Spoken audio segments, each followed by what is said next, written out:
ఉన్నారు. ఇక్కడ కూడుకున్న ప్రతి ఒక్క ఆత్మను బట్టి మీకు స్తోత్రాలు చెల్లించుకుంటున్నాము. నాయన, ఏమాత్రమూ అర్హత లేదు ప్రభువా. మీ సన్నిధికి రావాలి అంటే మాలో పరిశుద్ధత పెరగాల్సిందే. ఈ కాయము ఎప్పుడో అప్పుడు భూమిలో కలిసిపోవాల్సిందే. కానీ ఆత్మగా ఉన్న మేము నీ దగ్గరికి రావాలంటే నాయన నీ మాటలతోనే శుద్ధి చేసుకుని రాగలము. ఎందుకంటే ఒక మనిషి నుండి పాపం ఎలా వచ్చిందో మరి ఒక మనిషి ద్వారానే మళ్ళీ రక్షణ వస్తుందని నీ వాక్యం తెలియజేస్తోంది. రక్షణ గురించి తెలుసుకున్న మేము అలక్ష్యం చేయకుండా నీ కొరకు బ్రతికి నిన్ను నిలవబెట్టి అంత్యకాలంలో కొంతమంది నేను అగ్నిలో నుండి లాగటానికి కొన్ని మాటలను మళ్ళీ నాయన నీ ద్వారా పంచుకోవటానికి మాకు ఇచ్చిన ఈ సహాయాన్ని బట్టి ప్రతి ఒక్క వసతిని బట్టి మీకు స్తోత్రాలు చెల్లించుకుంటున్నాం. నాయన మేము కేవలం వినివారు మాత్రమే ఉండి మమ్మల్ని మేము మోసం చేసుకోకుండా వాక్య ప్రకారం బ్రతకటానికి ఏ విధంగా అయితే బ్రతకాలో అటువంటి మనస్సు కలిగి జీవించడానికి తగిన మాటలు మాకు తెలియచేయండి నాయన. నీ వాక్యమే మమ్మల్ని బ్రతికిస్తుంది, నీ వాక్యమే మమ్మల్ని నాయన నడిపిస్తుంది గనుక నాయన నీ భక్తుడు అన్నట్లు నీ వాక్యమే మా పాదములకు దీపం గనుక ఈ లోకంలో బ్రతకాలంటే ఆ దీపాన్ని పట్టుకొని వెళ్ళాలి గనుక నిస్పృహలో, నిరాశలో, బాధలో, వేదనలో నేను ఇబ్బందులతో ఉన్న మాకు నీ వాక్యం ఎట్టిదైందో మరి ఒకసారి గుర్తు చేసుకోవడానికి మమ్మల్ని అందరినీ స్థిరపరచమని యేసుక్రీస్తు వారి అతి పరిశుద్ధమైన నామమున ప్రార్థన విన్నపములు అడిగి వేడుకుంటున్నాం తండ్రి, ఆమేన్. దేవుని నామమున మీ అందరికీ వందనములండి. దేవుడు మనకిచ్చిన ఈ సమయాన్ని సద్వినియోగం చేసుకుందాము. ఇప్పటివరకు విన్నాం కదా దేవుని మాటలు. జాగ్రత్త పడమని చెప్పే సంఘాల గురించి మనకి కనుచూపు మేరలో కనపడటం లేదు. ఇది నిజమా అంటే ఖచ్చితంగా నిజమే. రండి, వినండి, రక్షణ పొందండి అని చెప్పేవాళ్ళు లేరు. రండి, వినండి, ఆశీర్వాదం తీసుకోండి. ఏం చేసుకుంటాం ఆశీర్వాదం? ఇప్పుడే విన్నాం కదా, లక్ష్మీ విఠలని మన అత్యంత ధనికుడట. ఏ ఆశీర్వాదం తీసుకున్నాడు ఆయన? తీసుకోలే. కానీ మన దేవుడు ఏం చెప్పారో తెలుసా? రండి, వినండి, రక్షణ పొందండి, ఇది కడవరి దినం అన్నాడు. కడవరి దినాల్లో ఉన్నప్పుడు జాగ్రత్త అవసరం కదా. అరే నువ్వు తొందరగా పోతావు అని చెప్పాడు డాక్టర్ మనకి. లైఫ్లో ఇప్పుడు చాలా మందికి ట్రబుల్ ఎక్కేనండి. ఏదో కనపడకుండా ఏదో ఆరోగ్యం అనుకుంటున్నాం, కానీ చిన్న పిల్లలు కూడా ట్రబుల్ నేచర్లో ఉన్నారు. యాక్చువల్గా ఇప్పుడు ఈ ఎండలు మండిపోతున్నాయి కదా, 500 కోట్ల మొక్కలు నాటితే తప్ప మనం ఈ వేడిని తట్టుకునే పరిస్థితి రాదంట. ఆ మొక్కలు నాటాలి, ఆ మొక్కలు పెరగాలి, అవి ఆక్సిజన్ స్టిమ్యులేట్ చేయాలి. మన వాళ్ళు బ్రతకటానికి ప్రపంచం అంతా కూల్ అవ్వాలంటే ఎంత టైం పడుతుంది?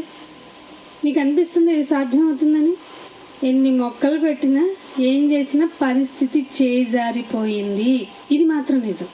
అంటే ప్రకృతి కూడా మనల్ని కరుణించడానికి రెడీగా లేదు. ప్రకృతి మనల్ని కరుణించడానికి రెడీగా లేదండి.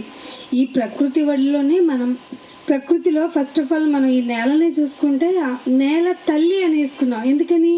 తల్లిలాగా వద్దన్నా పెడుతుంది కదా అమ్మ.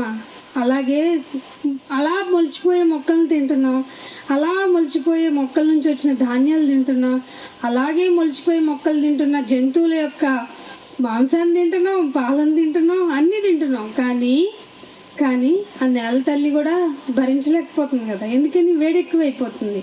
ఆ నెలలో ఇంటి పెట్టి దాచుకున్న నీళ్లు కూడా దొరకట్లేదు. మనకు తెలుసు కదా, 2 మాలిక్యూల్ చాలు ఆక్సిజన్కి, హైడ్రోజన్కి. మరి ఈ మాలిక్యూల్ తెలుసుకున్న మనం వాటర్ని కూడా తయారు చేసుకోలేకపోతున్నాం. ఇలా మొదలెడితే సన్ చూసుకున్నామంటే మీకు చెప్తున్నాను, ఒక పెద్ద హోల్ పడింది సన్లో. దాన్ని ఆ బ్లాక్ హోల్ ఎంత పెద్దది అంటే భూమి కంటే 7 రెట్లు పెద్దదైన కన్నం పడింది మన వాడుక భాషలో. అలా పట్టడం వల్ల సూర్యుడు తుఫాను అక్కడ కామన్ కాదండి. తుఫాన్ అంటేనే ఇక్కడ మొన్న డెలాస్ ఎయిర్పోర్ట్లో ఏరోప్లేనే కదిలిపోయిందట. తుఫాన్కి, ఆ గాలికి, 90 కిలోమీటర్ల వేగంతో వస్తున్న గాలికి అలా తిరిగిపోతుంది. వీడియోస్లో చూపిస్తూ ఉన్నాడు. అలాంటిది సౌర కుటుంబంలో సూర్యుడి దగ్గర వచ్చేటువంటి తుఫాను భూమి మీదకి చాలా వేగంగా పరిగెత్తుకొస్తూ ఉందంట. ఎంత వేగంగా పరిగెత్తుకొస్తుందంటే దాదాపు 150 కిలోమీటర్ల వేగం అంట. ఎంత వేడి గాలి వస్తుంది చెప్పండి. ఇప్పుడు అనుభవిస్తున్న ఈ వేడి ఉంది చూసారా, దాదాపు 2-3 రోజుల క్రితం స్టార్ట్ అయిన రేస్ అవి. అర్థమవుతుందా మీకు? ఈ నెల 16వ తేదీన ఒక ఎఫెక్ట్ వచ్చింది, వేడిగా వచ్చింది సైక్లోన్ అక్కడ సూర్యుడిలో. మళ్ళీ ఈ నెల 25న ఇంకొక సైక్లోన్ వచ్చింది. దాని ప్రభావం ఎంత ఉంది అంటే మొన్న మనం భరిస్తుంది, ఈ మే నెలలో భరిస్తున్న తుఫాను కి ఆ వేడి గాలులు ఎక్కడి నుంచి వచ్చాయంటారు? వేసవకాలం కాబట్టి వచ్చాయా? వేసవకాలం కాబట్టి వచ్చాయా? మనం తట్టుకోలేనంత చాలా మంది చనిపోతున్నారు కదా. కారణం ఏంటి? ఈ ఎండలు ఎప్పుడు చూడలేదు, ఈ వాతావరణం ఎప్పుడు భరించలేదు.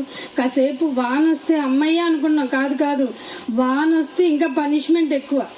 మీకు చెప్పాను కదా, 1 సెంటీగ్రేడ్ పెరిగిందంటే 7 మీటర్లు ఎంఎం ఆఫ్ వాటర్ ఎవాపరేట్ అవుతుందట. అంటే ఎంత వర్షం ముందుంది ముసలి పండగ అన్నట్టు. మనం దుబాయ్లో వర్షాలు చూసాం కదా, ఇప్పుడు చాలా చోట్ల మునిగిపోతున్నాయి వరదలు. అంటే వాతావరణం ఎక్కడ స్టిమ్యులేటివ్గా లేదండి, స్టిమ్యులేటివ్గా లేదు. సూర్యుల్లో తుఫాన్ రావడం ఏంటండి, అది మనని భూమిని ఎఫెక్ట్ చేయడం ఏమిటండి? ఇంత ఘోరమైన పరిస్థితుల్లో ఉంటే మనిషి ఏం చెప్తున్నాడు తెలుసా? అమ్మా మీ ఇంట్లో ఏ రోగం రండి తీరుస్తా అంటున్నాడు. క్రైస్తవుడు అలా చెప్పడం ఎంత కష్టంగా ఉందండి. ఇందాక ఒక మాట చదివించారు కదా మత్తయి సువార్త 7వ అధ్యాయంలో. ఎలా ఉన్నారంట కాపర్లే? తోడేళ్ళు కనికరిస్తాయండి? జాలి చూపిస్తాయా? మరి వాళ్ళనే నమ్ముతున్నారేంటి? చాలా మందిని వాడు ఆకర్షించుకున్నాడు కాబట్టి. అర్థమవుతుందా? మనం బాధలో ఉన్నాం అనుకో, ఫర్ ఎగ్జాంపుల్ చెప్తాను చూడండి, డాక్టర్ దగ్గరికి వెళ్ళాం. ఏంటోనండి నా ఆరోగ్యం బాగుండట్లేదు, చాలా కష్టంగా ఉంటుంది, నాకు గుండెలో నొప్పి వచ్చేస్తున్నట్టు అనిపిస్తుందంటే 2 ఆప్షన్లు చెప్తాడు. ఒక డాక్టర్ అంటాడు, అమ్మ నీకు అర్జెంటుగా ఆపరేషన్ చేయాలి, నీ వాల్ ఏదో క్లోజ్ అయినట్టుంది అని చెప్తాడు. ఏమిటి నేను ఎప్పుడు చూసినా చాలా ఆరోగ్యంగా ఉంటాను అని ఇంకో డాక్టర్ దగ్గరికి వెళ్ళావు. వాడికి ఎంబీబీఎస్ సర్టిఫికేట్ కూడా ఉండదు. వాడు అంటాడు, ఏం లేదమ్మా చిన్న అలసట కదా, అసలే వేసవకాలం కదా, చిన్న టాబ్లెట్ రాసిస్తాను నువ్వు వేసేసుకో అంటాడు. ఏ డాక్టర్ మీద ఎక్కువ నమ్మకం ఉంటుంది చెప్పండి?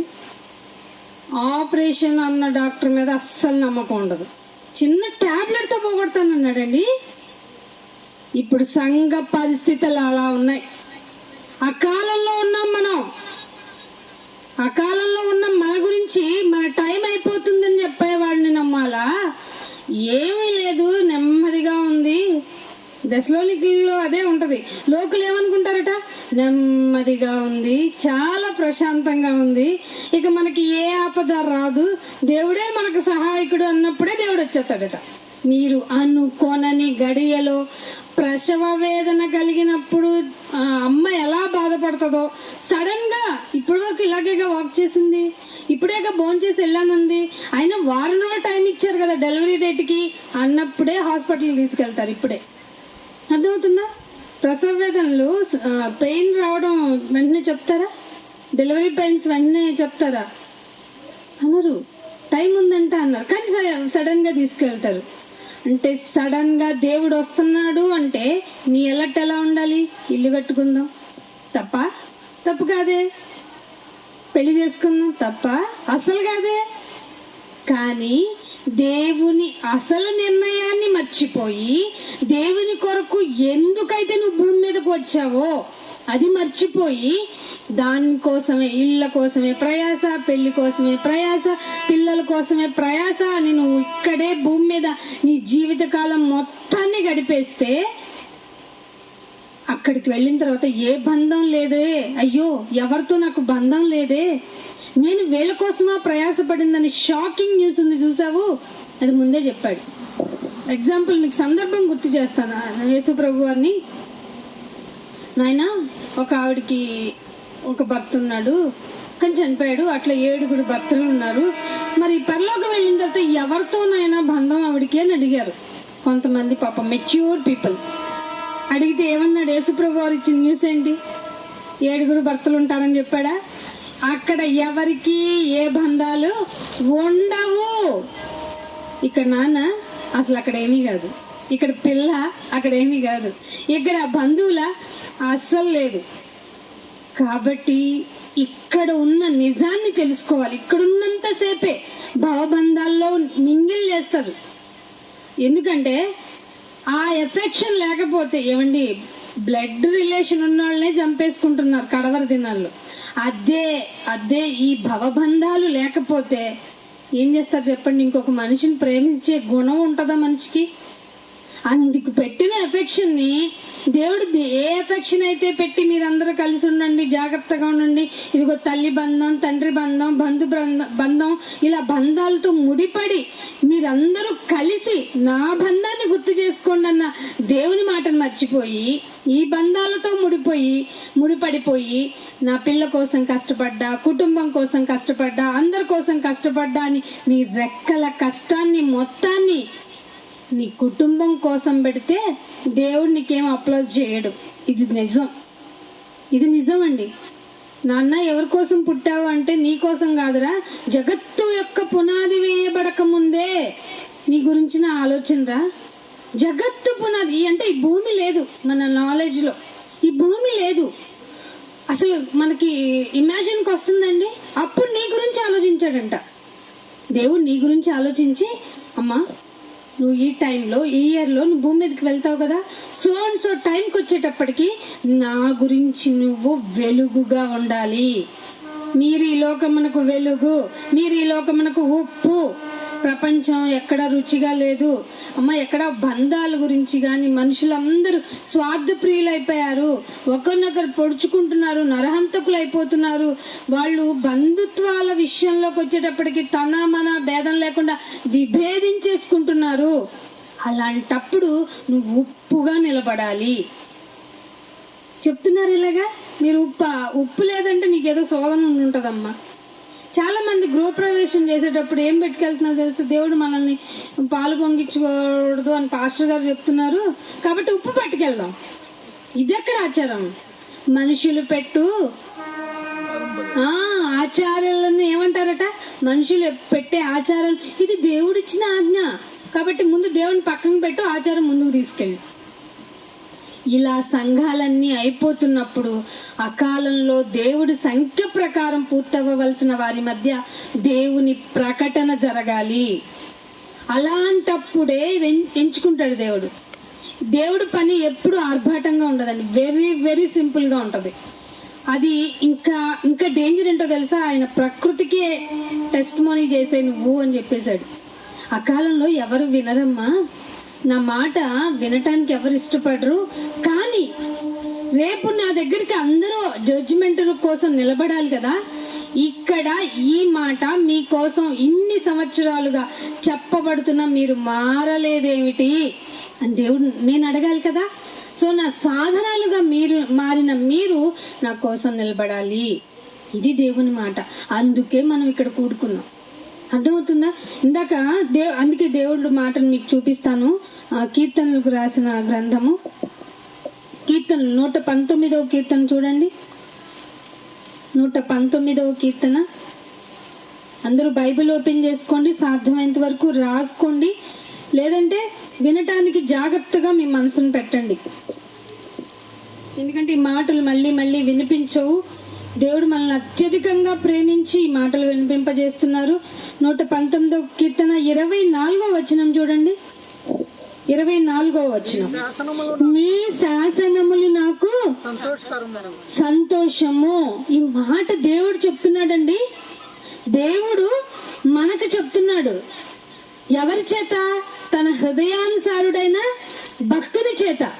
శాసనము అంటే ఆయన మాటలు. ఆయన మాటలు ఎక్కడున్నాయి? పరమ గ్రంథం బైబిల్లో. ఒక నిజభక్తుడు ఏ విషయంగా సంతోషిస్తాడట? ఆయన శాసనం అంటే ఏంటి? ఆజ్ఞ. ఆజ్ఞను ఎవరైనా హ్యాపీగా ఫీల్ అవుతారా?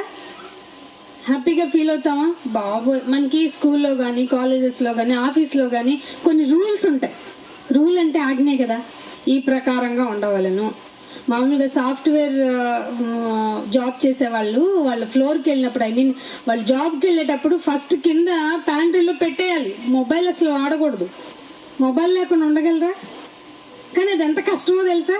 కానీ వాళ్ళు ఆ మొబైల్ అక్కడ ప్యాంట్రీలో పెట్టేసి వాళ్ళు ట్యాగ్ వేసుకుని లోపలికి వెళ్ళాలి. అది రూలు.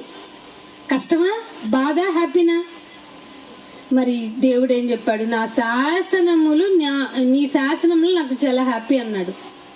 అరే మీరు ధనము సంపాదించుకోకండి, ఎక్కువ ధనాపేక్ష, అపేక్ష అంటే ఎక్కువ కూర్చుకోవాలని ఆశ పెట్టుకోకండి రా, దానివల్ల మీకు చాలా డేంజర్ అని చెప్పాడు. అది హ్యాపీయేనా? అమ్మ కనని గర్భము ధన్యురాలవుతుంది అని చెప్పే రోజులు వస్తాయి, అది హ్యాపీ న్యూసా? అస్సలు కాదే. ఇదిగో దేవుడు మీకు చాలా ప్రాబ్లమాటిక్ సిచ్యువేషన్ వచ్చినప్పుడు మీరు ధైర్యంగా ఉండాలి అని చెప్పాడు. ఆజ్ఞలో ఉన్నాయి, చాలా ఉన్నాయి, అది హ్యాపీయా? మరి ఇక్కడ ఏంటి, ఆయన శాసనాలు చాలా వరకు మనకి చాలా క్రిటికల్గా ఉంటాయి. మరి ఏంటి భక్తుడు ఇలా అంటున్నాడు? కింద ఇంకో అదే వచనంలో, అదే అధ్యాయంలో ఇంకో మాట అంటున్నాడు చూడండి, 24వ వచనంలోనే, అవి నాకు, అది బైబుల్ చదవటం అన్నా, సంఘ ప్రకారం కూడుకోవటం అన్నా ఎందుకో తెలుసా? నీకు ఆలోచన చేస్తాయి, ఆలోచన ఇస్తాయి. నువ్వు ఇలా వెళ్తున్నావు కదా, నీ లైఫ్ ఇలా లీడ్ అవుతుంది కదా, స్ట్రగుల్ ఫేస్ చేస్తున్నావా? సరే, ఇదిగో నీకు ఆలోచన చెప్తున్నాను చూడు. నువ్వు స్ట్రగుల్ ఫేస్ చేస్తున్నావంటే సంథింగ్ ఈజ్ దేర్. చూడు బైబిల్లో చూడు. అవునా, అది థింకింగ్ ఇస్తుందట. బైబిల్ ఎందుకు చదవాలి, ఎందుకు ధ్యానించాలి? నీకు ఆలోచనను కలగజేస్తుంది. అందుకే ఎక్కువ మీకు ఒక మాట కూడా ఉంది, రక్షణ ఇప్పుడు మరీ సమీపంగా ఉందట. ఎంత సమీపంగా ఉంది? నువ్వు రాలేవు కాబట్టి నీ దగ్గరికి వచ్చింది. ఎట్లా? నీ చేతిలోకి వచ్చింది. అవునా కదా? ఎంతమంది సత్యాల గురించి చెప్తున్నారు. దానిలో మనం నిజంగా దేవుని కొరకు చెప్పేవాళ్ళు ఎంతమంది బాగా చెప్తున్నారు తెలుసా? నీ శాసనములు నాకు ఏమట? సంతోషకరము, అవి నాకు ఆలోచననిస్తాయి. సరే, ఆలోచననిస్తాయి. నాయనా నీ గుడికొస్తే అంత ఆనందమేనంట కదా, అనే కదా నీ గుడికొచ్చాను. కానీ బైబిల్ చదువుతుంటే ఏంటి నాయనా, ఒక ఆశ్చర్యకరమైన విషయం తెలిసింది అని నేను యాకోబు రాసిన పత్రికలో మీకు ఇలాంటివి చాలా ఉన్నాయి, కానీ ఒక యాంగిల్ తీసుకుందామని మేము ముందుకు వచ్చాను. యాకోబు రాసిన పత్రిక, క్రొత్త నిబంధనలో యాకోబు రాసిన పత్రిక 1వ అధ్యాయము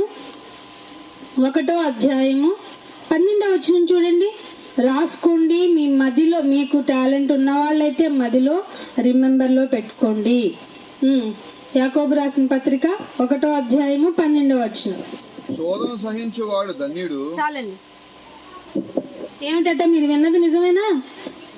శోధనను సహించువాడు ధన్యుడు.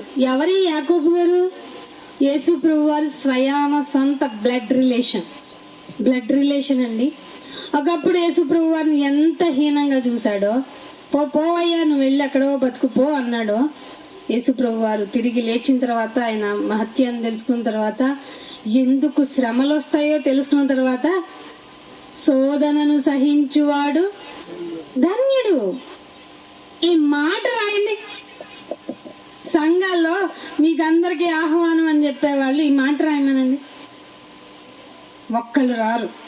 ఎందుకంటే శోధన అంటే ఎవరికి ఇష్టం ఉంటుంది కదా? ఎవరికి ఇష్టం ఉండదు. శోధనను సహించువాడు ధన్యుడు అని హెబ్రీయులకు రాసిన పత్రిక రండి చెప్తాను. హెబ్రీయులకు రాసిన పత్రిక 11వ అధ్యాయము, హెబ్రీయులకు రాసిన పత్రిక 11వ అధ్యాయము 17వ వచనం చూడండి. హెబ్రీయులకు రాసిన పత్రిక, అబ్రహాం, మీరు జాగ్రత్తగానే వింటున్నారు. శోధనను సహించువాడు ధన్యుడు. సో అబ్రహాము శోధింపబడ్డాడు. అబ్రహాము శోధింపబడటం వల్ల విశ్వాసులకు తండ్రి అయ్యాడు. అర్థమవుతుందా? శోధన మనకి ఎంత పేరు తెచ్చిపెడుతుందో. అదేమిటండి, లోకంలో సుఖ దుఃఖాల యందు నేను ఉంటానన్న దేవుడు, అరే మీకు బ్లెస్సింగ్ అన్న దేవుడు, కొంతకాలం అయ్యేటప్పటికీ నిజాన్ని మనకి డైరెక్ట్ అయిపోయాడు. నిజాన్ని చెప్తూ ఆయన డైరెక్ట్ అయిపోయాడు. నాన్న, మీకు అపవాది అనే ఒక శత్రువు ఉన్నాడు, వాడు మిమ్మల్ని పరీక్షలోనికి పెట్టించేటప్పుడు నా చేతనే పర్మిషన్ ఇప్పిస్తాడు. అర్థమవుతుందా మీకు? యోబుకి అలాగే చేశానురా. వాడు ఏం చెప్పాడు వచ్చి సభా సమావేశం జరుగుతుంటే ఏమిటి సంతానం అంటే ఇట్లా నీకు ఒక భక్తుడు ఉన్నాడు కదా, పాటలు అంటాడు, వాక్యం అంటాడు, అందరికి దాన ధర్మాలు చేస్తానంటాడు. నైనా నా కన్నుతో నేను నిబంధన చేసేసుకున్నాను, కన్యకనే నేను చూడను అని నిబంధన చేసుకున్నాడట. అట్లాంటి వాడు ఉన్నాడు, ఏదో క్యారెక్టర్ నాది గొప్పది అని చెప్పుకుంటున్నాడే యోబు గారు. అతను అన్ని ఇచ్చావు, పైగా నువ్వు ఒక ప్రొటెక్షన్ వాళ్ళు కూడా వేసేసావు, ఒక్కసారి పర్మిషన్ అన్నాడా లేదా? 1వ అధ్యాయం చదవండి, ఎంత అన్నాడో లేదోనండి. వెంటనే యోబుకి ఫటా ఫటా ఫటా ఆశీర్వాదాలు వచ్చాయా, ఇళ్ళలు పోయారు, ఆస్తి పోయింది, ఇవన్నీ భరించేశాడండి. భరించేశాడు. ఒంటికి వచ్చిందండి బాధ. ఏం చేశాడు? నా వల్ల కాదని వదిలేశాడా? ఈ శరీరం ఇలా చీకిపోయినా పర్లేదు దేవుడా, వచ్చేస్తా నీ దగ్గరికి, నిన్ను చూస్తా. ఎగ్గాడా లేదా? శోధనను సహించేవాడు ధన్యుడు. మీకు శోధనలు వస్తున్నాయమ్మా, మీకు శోధనలు వస్తున్నాయి. సాతాను ఏదో చేసేస్తుంది. రండి ఉపవాసం ఉండి ప్రార్థన చేద్దాం. ఉపవాస ప్రార్థన ఎందుకు చేయాలో చెప్పటం లేదు, తోడేళ్ళు చెప్పటం లేదు. దేవుడు మనల్ని ఎందుకు పరీక్షింపనిస్తాడో చెప్పనివ్వటం లేదు. అబ్రహాము శోధింపబడ్డాడు, శోధింపబడి దేనికి పరీక్ష అంటది? విశ్వాసమునకు బట్టి అనే వర్డ్ ఇచ్చేసాడండి అక్కడ. అంటే ఏమండి, మీరు దేవుడిని నమ్ముకున్నాం కదా, దేవుడు మాకు పరలోకం ఇస్తాడనే కదా నమ్మకం. విపరీతమైతే కదండి విశ్వాసం. నమ్ముకున్నామండి, మేము విశ్వాసులం అండి అని అనుకున్న బ్యాచ్కి పితరుడు అబ్రహాం గారు. ఆయన అంటున్నాడు, అబ్రహాము విశ్వాసమును బట్టి బలిగా కొడుకుని ఇచ్చాడట, అందుకు తండ్రి అయ్యాడు. ఇదేం విశ్వాసం నాయన? శోధన అంటే భరించటం చేతకాని మా జనరేషన్లో నీ వాక్యం ఏంటయ్యా ఎంత నిప్పులు గక్కే నిజాన్ని బయట పెట్టింది. బలిగా కుమారుణ్ణి ఇచ్చేసేంత విశ్వాసపు పరీక్ష అబ్రహాము గారికి. శోధన కావాలి నాయన నాకు అడిగే ధైర్యం ఉందా ఈనాటి విశ్వాసపు జనరేషన్కి? ఉందా? శోధన రాకుండా తప్పించు అడగమన్నాడు దేవుడు. ఏ శోధన రాకుండా తెలుసా? మీ విశ్వాసము మీరు కోల్పోయేంత పరీక్ష అక్కర్లా. ఏమండి, మనకి ఏదైనా జబ్బు వచ్చిందంటే ఏం చేసేస్తాం? ఎంత ప్రార్థన చేస్తున్నాను నేను, ఎంత విశ్వాసంగా ఉన్నానని, నా పట్ల నీ కరుణ లేదా? కానీ ఇది కూడా అడగలేదటండి యోబు గారు. ఆయన నోటితో ఏ పాపము చెయ్యలేదని డైరెక్ట్ డిక్లరేషన్ బై గాడ్ రాయించారు బైబిల్లో. ఇలాంటి నిజాలు చెప్పాలి బైబిల్కి. బైబిల్లో ఉన్నటువంటి నిజాలు చెప్పకుండా ఆశీర్వాదం ఆశీర్వాదం, పెళ్ళి, పేరంటం, అయ్యో మీకు శుభం శుభం అని చెప్పితే అది తప్పు. కడవడి డేస్లో ఉన్నాం, లాస్ట్ డేస్లో ఉన్నాం, అందరం పోయే డేస్లో ఉన్నాం. ప్రకృతి ఎట్టి పరిస్థితిలో సహకరించదు. ఇంకా నా వల్ల కాదని అవి మొరపెడుతుంది. బైబిల్లో ఉన్నాయి ఇలాంటి మాటలన్నీ. నాయన ప్లీజ్ నాయన, తొందరగా జడ్జిమెంట్ చేశానైనా, ఇంకెంతకాలం నాయన, వీళ్ళేమో 160 450 అడుగులకి వెళ్ళిపోతున్నారు వాటర్, కానీ అసలు వాటర్ ఎందుకు రావట్లేదు అని అడిగే వాళ్ళు లేరు, నీ వైపు చూసే వాళ్ళు లేరు నాయన. ఇంకా ఏంటి నాయన నీ ప్రేమ? ఎందుకు నాయన? ఎవరింటారు నాయన? డబ్బే, ధనమే దైవం అనుకుంటున్న ఈ జనరేషన్ లో నీ మాట పంచదార పలుకవుతుందా? చేదవుతుంది నాయన అని ప్రకృతి మొరపెడుతుందట. మరి అలాంటి పరిస్థితుల్లో ఎలాగైనా దేవుని మాటను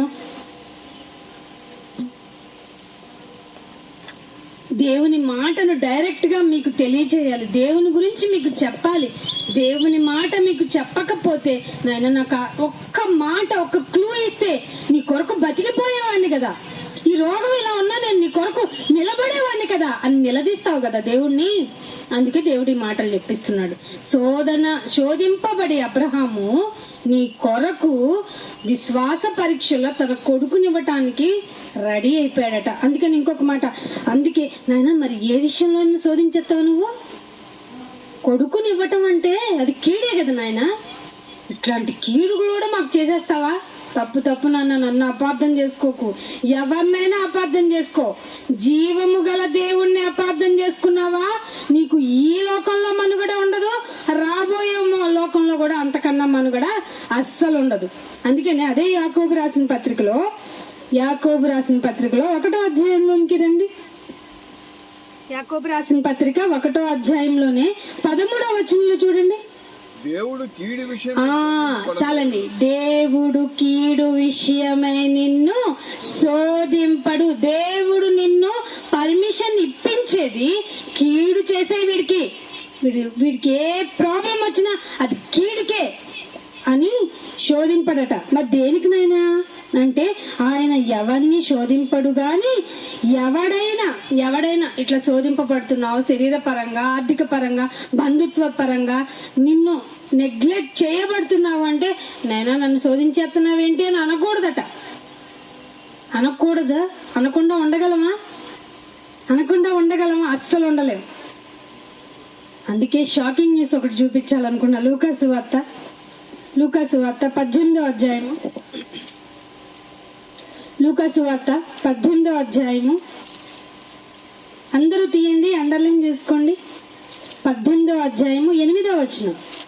అయినా వారికి త్వరగా న్యాయం తీర్చును, వారి విషయమే కదా ఆయన దీర్ఘాంతము చూపుచున్నాడని మీతో చెప్పుచున్నాను. అయినను మనుష్య కుమారుడు వచ్చినప్పుడు భూమి మీద విశ్వాసం కనుగొనునా? భూమి మీద విశ్వాసం. అది నాయనా, ఎవరు ఉండలేరట. అయినను మనుష్య కుమారుడు వచ్చే టైంకి మనుషులలో విశ్వాసం కనుగొనునా? ఇది దేవుడు కుమారుడు భూమి మీదకి వచ్చి అప్పటి జనరేషన్ నే చూసి ఒక ఎస్టిమేషన్. అని తెలుసు కదండి, ఆది సంభూతుడు కదండి ఆయన, మన అల్ఫా ఓమేగా కదా ఆయన, ఆది అంతం తెలిసిన వాడు కదా. ఒక మనిషి భూమి మీదకి వస్తాడంటే అతడు ఎలా బ్రతుకుతాడు విశ్వాసపరంగా తెలిసినవాడు కదా. అయితే మనుషులందరి గురించి అసలు మనిషికి నేను వచ్చే టైంకి వీళ్ళల్లో ఎవరిలో ఉన్న విశ్వాసం కనుగొంటానా? ఇదేంటమ్మా ఇలా చెప్తావు? పొట్టగొడుగుల్లాగా వచ్చేస్తున్నాయి ఎక్కడ పడితే అక్కడ సంఘాలు. అయ్యో పాటలు మారుమోగిపోతున్నాయి నా గురించి, ఒకటే స్తుతి ఆరాధన ధూపంగా వెళ్ళిపోతా ఉంది. నువ్వేంటి మాట అంటావు? పాడుటకు మట్టుకు పాడుదురు, వినుటకు మట్టుకు విందురు. నా మాటలు గ్రహింపరు గాని వారి హృదయం ఎక్కడుంటది? ధనం ఎక్కడుందో అక్కడే ఉంటది. చాలా మందట మొన్న ఈ సీజన్ కదా, ఓటింగ్ సీజన్ టైంలో చాలా మందిని వాళ్ళు ఎంటేసుకోవడానికి డబ్బులు ఇస్తా ఉంటారు కదా పాపం. ఈ ధనం కోసం ఒక రోజుకి ఒక 5,000 నుంచి ఏదో 5,000 వరకు ఇచ్చారంట. అలాంటి టైంలో కామన్ విశ్వాసులు ఉన్నారు కదా చాలా మంది, మేము వేరే లెవెల్లో విశ్వాసులు ఉన్న వాళ్ళు కూడా అటే పోయారట. ధనముకు మించిన దైవం ఉన్నదా? పాటలు ఉన్నాయి కదా మనకి, లోకం నేర్పింది. ధనముకు మించిన దైవం ఉంది, అది చెప్పటానికే అకాలంలో కొంతమందిని దేవుడు పెట్టుకున్నాడు. దేవుడు ఏర్పాటు చేసుకుంటే నువ్వు ఆపగలవా? ఆపలేము. విశ్వాసంలో కనుగొనలేని పరిస్థితుల్లో దేవుడు యాకోబు అన్నాడు, మీరు శోధింపబడినప్పుడు ఏమంటారంటే, నేను దేవుని చేత శోధింపబడుతున్నాను అనకండి. మీ విశ్వాసానికి పరీక్షది, మీకు అర్థమవుతుందా? హింటిస్తున్నాను నేను. వాక్యం చదువుకోండి, అవి మనకి ఏం చేస్తుంది? మీకు మొదట చదివిచ్చాను కదా 119లో. సంతోషం, ఆలోచన కలగజేస్తుంది. శోధనలో పడిపోయినైనా ఏంటోనైనా నా వల్ల కాదనైనా అనుకో, వెంటనే నీకు స్ట్రైక్ కావాలి. ఇది నా పరీక్ష నిమిత్తమే, నా పరీక్ష కోసమే. అబ్రహాం కొడుకునిచ్చేసాడేంటి? యోబు గారేంటి? అంత లెవెల్ టార్చర్ జరిగింది కదా. ఆయన కూడా నాకు లాంటి మనిషే కదా. అన్ని వదిలేసిన నువ్వు చాలయ్యా అన్నాడేంటి? నాకు ఈ ఆలోచన రావాలి అంటే నేను బైబుల్ ప్రతి దినం చదువుకోవాల్సిందే. అమ్మమ్మ చదవను, ధ్యానం చేస్తా అన్నాడా లేదా భక్తుడు? మీకు తెలుసో లేదు, మేము పొద్దున్నుంచి 4-5 మెసేజ్లు వింటూ ఉంటాం. ఏంటి చెప్తున్నారుగా మీరేంటి వినేది అనకండి. అమ్మ మీ ఫ్యామిలీకి ఆంటీ భోజనం పెట్టాలనుకోండి, ముందేం చేయాలి? ఆవిడ తినాలి కదా, తింటేనే కదా ఓపిక వస్తుంది. అలాగే ఆత్మీయ ఆహారం ఎంత తింటే అంతగా మీకు పెట్టగలం. అలా ఒకరినొకరు హెచ్చరించుకోవడానికి, బాధ్యత కలిగి ఉండటానికి, ఓర్పు కలిగి ఉండటానికి వాక్యాన్ని దగ్గర పెట్టుకొని మీరు ప్రతిదినం వాక్యం మీద డిపెండ్ అవ్వండి. అప్పుడు మీరు జైలుకి వెళ్ళినా బాధపడరు. ఏ జైలుకి చెప్పనా? జైలు అంటే మనకి లోకపరంగా ఉన్న జైలే అనుకోకండి. అందరు బంధువులు ఫంక్షన్ జరుగుద్ది, నిన్ను పిలవరు, అది జైలే కదా. అందరూ గ్రూపింగ్ గా మాట్లాడుకుంటారు, నీతో మాట్లాడరు, అది జైలే కదా. అంతేనే కదా. అందరూ డబ్బు డబ్బు డబ్బు డబ్బు అని తిరుగుతారు, నీ దగ్గర రూపాయి ఉండదు, అది జైలే కదా. కష్టపడుతూనే ఉంటావు లోకపరంగా అందరికి మించి, నీకు న్యాయం జరగదు. అది ఎంత బాధ తెలుసా? ఆ జైల్లో ఉన్నవాడు కూడా బాధపడ్డు. ఇదే జైలు అంటే. ఖైదీనై ఉన్నాడు ఆయన లోకపరంగా. పౌలు గారు ఖైదీ అయి ఉన్న లోకపరంగా దేవుని మాటలు రాసేస్తున్నాడంట, పత్రికలు రాసేస్తున్నాడంట, పాటలు పాడుకుంటూనే ఉన్నాడంట. రాళ్లతో కొట్టి చంపేసి ఈడ్చి పడేసిన దులిపేసుకొని ఒక గంట తర్వాత వచ్చి మళ్ళీ అదే విధిలో సువార్త చేశాడట. నాయన శోధనివ్వు నాయన ప్లీజ్ శోధనే ఇవ్వన్నాడటండి. మీరేంటండి శోధన వద్దంటారు? శోధన ఎందుకు కావాలో చెప్పనా? సామెతల గ్రంథము రాసుకోండి. మంచి మాటలండి ఇవి. మనకి బాధ కలిగినప్పుడు, వేదన కలిగినప్పుడు, ఎందుకునైనా నేను చేసిన తప్పేమన్నా ఉందా అనుకునేటప్పుడు మీకు ఆదరణ కలిగించేదండి, మీకు ఉపదేశాన్ని, ఆనందాన్ని కలిగించే దేవుని మాటలు అవసరం కదండి. సామెతల గ్రంథము 17వ అధ్యాయము 3వ వచనం చూడండి. 3వ వచనం చూడండి. వెండికి మూస కదా కావాలి. వెండి షైన్ అవ్వాలంటే మూసలో పెట్టి దాన్ని క్లీన్ చేయాలి కదా. మరి బంగారానికి కొలిమి కదా అవసరం. ఎందుకు? దానికి మంచి మాడ్యూల్ రావాలంటే, మంచి ఆకారం రావాలంటే, అది కరగాలంటే ఏముండాలి? కొలిమి కావాలి. బంగారానికి, వెండికి మూస కావాలి. హృదయాన్ని పరీక్షించాలంటే దేవుడే కావాలి. అందుకు నీకు పరీక్ష, శోధన. అందుకు అర్థమవుతుందా? అక్కడ ఆ మాట ఉంది చూడండి, హృదయ పరిశోధకుడు. అబ్బా, ఈ మాటలు ఎవరని చెప్పారండి మీకు? అమ్మయ్య అనిపిస్తుంది. ఈ సమ్మర్లో మంచి కుండలో, చల్లటి కుండలో నీళ్ళు తాగినట్టు అనిపిస్తుంది. హృదయాన్ని పరీక్షిస్తే చాలైనా నువ్వు ఉన్నావు అంతే. నా హృదయం నిబ్బరముగా నిన్ను నమ్ముకొని ఉంది. ఇటు మంది 1000 మంది పడినా, ఇటు 10,000 మంది పడినా నేను ఆధారను బెదరను, నీ కొరకు నిలబడతాను. ఈ రోజులు అలా అంటున్నాడా? ఉన్నాడు ఎవరన్నా? జ్వరం వచ్చింది దగ్గర ప్రార్థన చేయండి. ఈ శరీరానికి జ్వరం రాదా? కాళ్ళు నొప్పులంటే, ఒళ్ళు నొప్పులంటే, జలుబుకు కూడా ప్రార్థన చేయమని వస్తున్నారండి. ఏం చేయాలో అర్థం కావట్లా. జలుబుకి కూడా అది కామన్ వైరస్ కదా. కామన్ వైరస్ అంటే చిన్నది కూడా నీకు తగలకుండా, అది వెండికేమో షైన్ గా లేదని మూసలో వేసేస్తావా? అది షైన్ అయితే నీకు ఇష్టమా? బంగారేమో కొలిమిలో తిప్పేస్తావా? నీకు మాత్రం చలి, ఏ దిగులు, ఏ తెగులు నీ గుడారం సమీపించకూడదా? మరి అది ఎవరో ఇశ్రాయేల్ టైంలో వాళ్ళు రాయించుకున్నది. ఆఫ్ కోర్స్ దేవుడు నీ ప్రాణాన్ని చాలా ప్రొటెక్టివ్ గా కాపాడుకుంటాడు. ఆయన తరపున నువ్వు ఉంటే, ఆయన కోసం నువ్వు నిలబడితే, ఆయన కోసం నువ్వు దేనైనా భరిస్తానంటే ఆయన నిన్ను కాపాడుకుంటాడు. హృదయ పరిశోధకుడు యెహోవాయే, దేవుడే. యెహోవాయే అంటే తెలుగులో యెహోవాయే అంటే ఉన్నవాడు. మీరేదో యెహోవా అంటే ఏదో హీబ్రూ దేవుడు అని కాదు. హీబ్రూ లాంగ్వేజ్ లో, హోల్డ్ హీబ్రూలో యెహోవాయే అంటే ఉన్నవాడు అని తెలుగులో ట్రాన్స్లేషన్. నువ్వు ఎక్కడున్నావు నాయనా? ఉన్నాను. ఉన్నవాడిని చెప్పు. ఎప్పటి నుంచి ఉన్నావు నాయనా? ఆది. నేను ఎప్పుడు అంతమైపోతావు? నాకు అంతం లేదే. ఆది అంతము లేని వాడని నేను, అల్ఫా ఒమేగా అయి ఉన్నాను అన్నాడా లేదా? ఇవన్నీ పట్టించుకోకుండా శరీరపరమైన విషయాల మీదే మనసు ఉంచితే మీరు ఎక్కడికి వెళ్ళిపోతారో తెలుసా? శరీరపరమైన మనస్సు మరణాన్ని తెచ్చిపెడుతుందండి కదా. ఇంకొక మాట చూపిస్తాను చూడండి.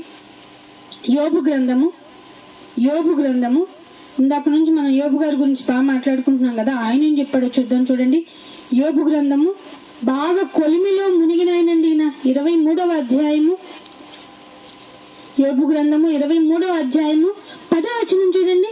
నేను నడుచు మార్గము ఆయనకు తెలియను, ఆయన నన్ను శోధించిన తర్వాత నేనేమైపోతాను? సువర్ణము అంటే బంగారం. నువ్వు శోధింపబడితే బంగారం అయిపోతావు. నీ బిడ్డనే నా బంగారు కొండే, నా చిట్టి కొండే అంటావు కదా.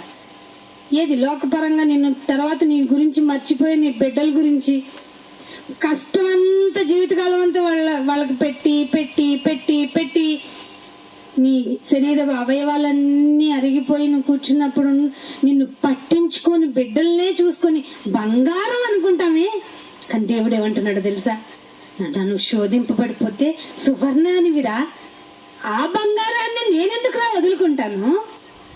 శోధింపబడిన మీదట నేను సువర్ణమై రాశారు కదా ఏసన్న గారు. మంచి పాట కదండి. ఎంత అనుభవం ఉంటే ఆ పాటలు వస్తాయి కదా. నేను శోధింపబడిన మిమ్మట సువర్ణమై పాడతావా? పాడతాను నాయన. కానీ చిన్న శోధన వస్తే నా వల్ల కాదు నాయన. ఏంటన్నా రాలేదు, ఏంటమ్మా చర్చికి రాలేదంటే చాలా బాధలో వేదనలో ఉన్నానన్న. రావాలని మనసు లేదన్నా. నువ్వు వెళ్ళిపోతావు, పరలోకం నీకు ఇచ్చేయాలి. శోధింపబడిన తర్వాత ఏమైపోతావు? సువర్ణం. శోధన నీకు సువర్ణమయ్యే ఎలిజిబిలిటీని తెచ్చిస్తుంటే వద్దంటావేంటి? పిచ్చి మాలోకం మనం. వాళ్ళు తోడు వెళ్ళండి, నమ్మకండి. సాతాను వాళ్ళని మౌల్ట్ చేసేసుకుంది, మనోళ్లే. కానీ వాళ్ళ గురించి బాధపడాలండి, తప్పదు.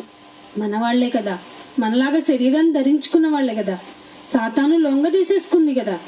వాళ్ళని ద్వేషించకూడదండి, మరింత ప్రేమను చూపించాలి మనం. ఎందుకంటే ఈ లోకంలోనే ఛాన్స్.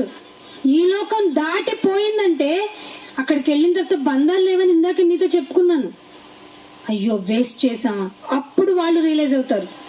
ఇంత ప్రేమ చూపించిన నేను మారలేదంటే ఈ శిక్షకు నేను అర్హుండే నాయన, నా వల్ల కావట్లేదు. పళ్ళు పటపట నీ గురించే నువ్వే కొరుక్కొని ఏడ్చుకుంటావు. అందాక ప్రేమ చూపించాల్సిందే. ప్రేమే చివరకు గెలిచేది. అర్థమవుతుందా? అతిశయించొద్దు మనం దేని విషయంలో. అందరినీ క్షమించేది, అందరినీ క్షమించాలి. మనకి హాని చేసిన వాడిని కూడా. ఎగ్జాంపుల్ ఏంటో తెలుసా? టేబుల్ ఇస్తున్నాడు యేసుప్రభు గారు, టేబులింగ్ చేస్తున్నారు. మీలో ఒకడు నన్ను చంపేవాడు అన్నాడు. వాడు ఉంటే నేను రానన్నాడా? అన్నాడండి. యేసుప్రభు గారు నేర్పించిన బోధండి. వాడు నన్ను చంపేవాడు, వాడు ఉంటే నేను రానన్నాడా?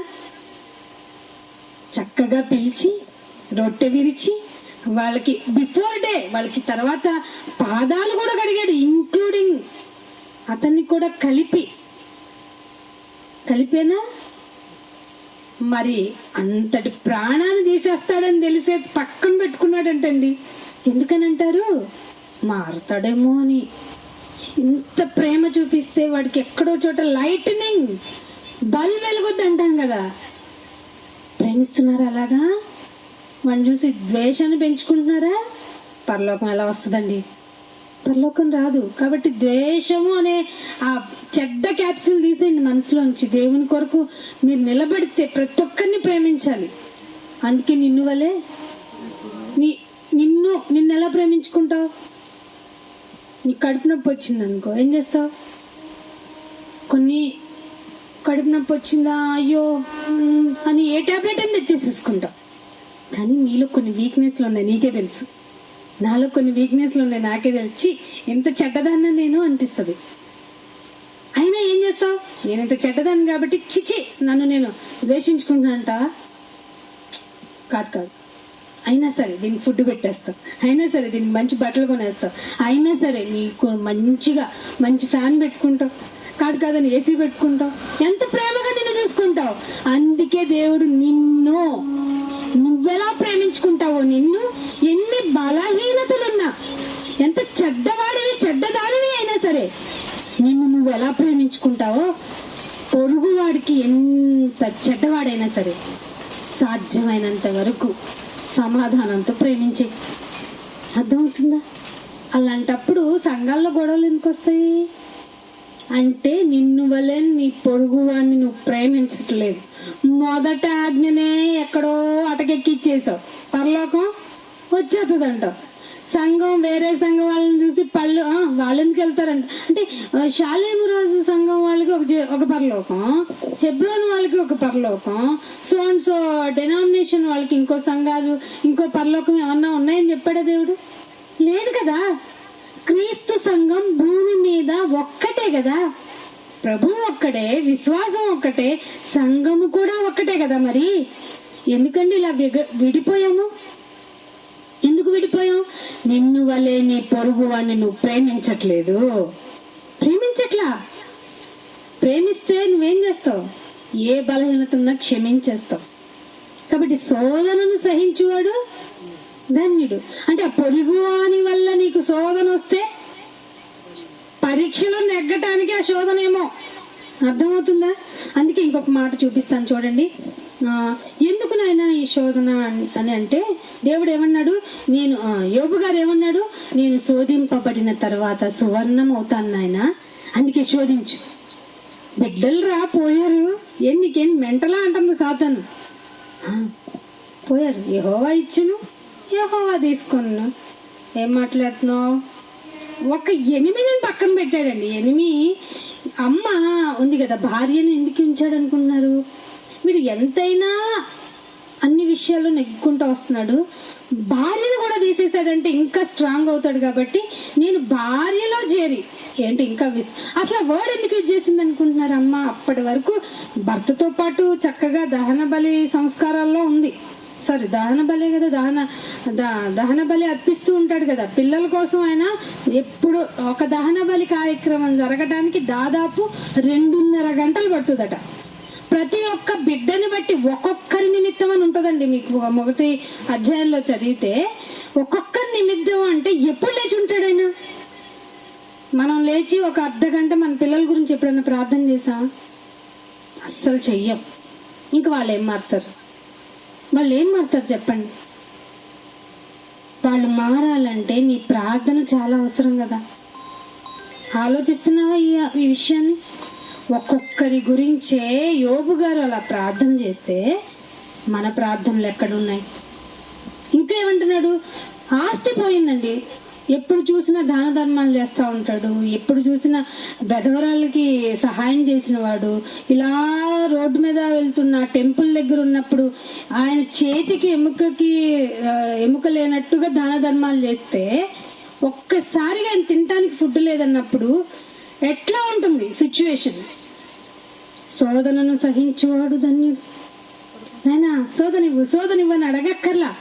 పరీక్ష మీద పరీక్ష పెరుగుతుందంటే సువర్ణం అవ్వటానికే, మంచి మాడ్యూల్ గా నువ్వు తయారవ్వటానికే, ఆయనకి ఇష్టమైనట్టుగా నువ్వు తయారవ్వటానికే. అందుకే ఏమంటున్నాడు? 1 దశలోనికలకు రాసిన పత్రిక, ఇక్కడ ఒక యాంగిల్ చూపిస్తాను చూడండి. 1 దశలోనికలకు రాసిన పత్రిక 3వ అధ్యాయము, 1 దశలోనికలకు రాసిన పత్రిక 3వ అధ్యాయము 9వ వచనం చూడండి. ఏలయనగా మీరు ప్రభువునందు స్థిరంగా 1 దశలోనికలకు రాసిన పత్రిక 3వ అధ్యాయము 9వ వచనం. మీ ముఖమును చూస్తే మీ విశ్వాసములో లోపమున్నట్టుగా ఉందట. చాలండి ఈ మాట. పౌల్ గారికి ఏం కనిపించిందంట? దశలోనికి చూడగానే, మీ ముఖాలు చూడగానే మీ విశ్వాసంలో లోపం ఉందేమో. అర్థమవుతుందా? అంటే మన విశ్వాసంలో లోపం ఉంటే కూడా శోధన వస్తుంది. అర్థమవుతుందా? మన విశ్వాసంలో లోపం ఉంటే కూడా శోధన వస్తుంది. ఇంకొక శోధన ఎలా వస్తుంది అంటే, శోధన దేవుడే పెడతాడు, కరెక్టే, కానీ మనంతట మనం తెచ్చిపెట్టుకునే శోధనలు ఉన్నాయి. దాన్ని ఒకటి చూపించి ముందుకెళ్తాను చూడండి. 1 పేతురు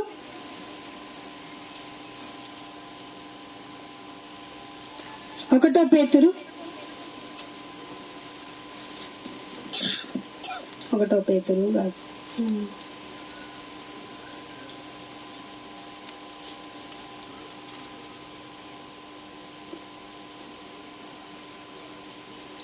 ఒకటో పేతురు రాసిన పత్రిక 4వ అధ్యాయము, దానికంటే ముందు 6వ అధ్యాయానికి వద్దామండి. 6వ అధ్యాయము, 1 పేతురు 6వ అధ్యాయము. 2వ పేతురు కూడా లేదు కదా. ఇది ధనాపేక్ష అనేది చూడండి ఎక్కడుందో. ధనాపేక్ష 1వ దశలోనికి రాసిన పత్రికలోనే 6వ అధ్యాయం, 1వ దశలోనికి రాసిన పత్రిక 6వ అధ్యాయం చూడండి.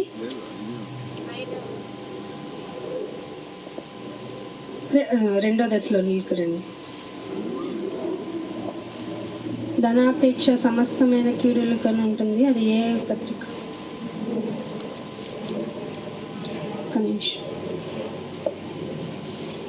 ధనాపేక్ష సమస్తమైన కీడులకు మూలము అనేది చూడండి.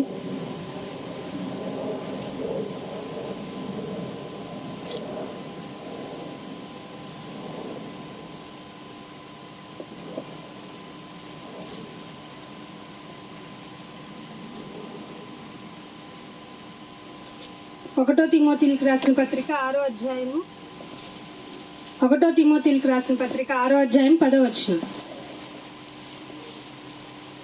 1 తిమోతి 6వ అధ్యాయం 10వ వచనం. ధనాపేక్ష సమస్తమైన కీడులకు మూలము. మనంతట మనం తెచ్చిపెట్టుకునేది ధనాపేక్ష.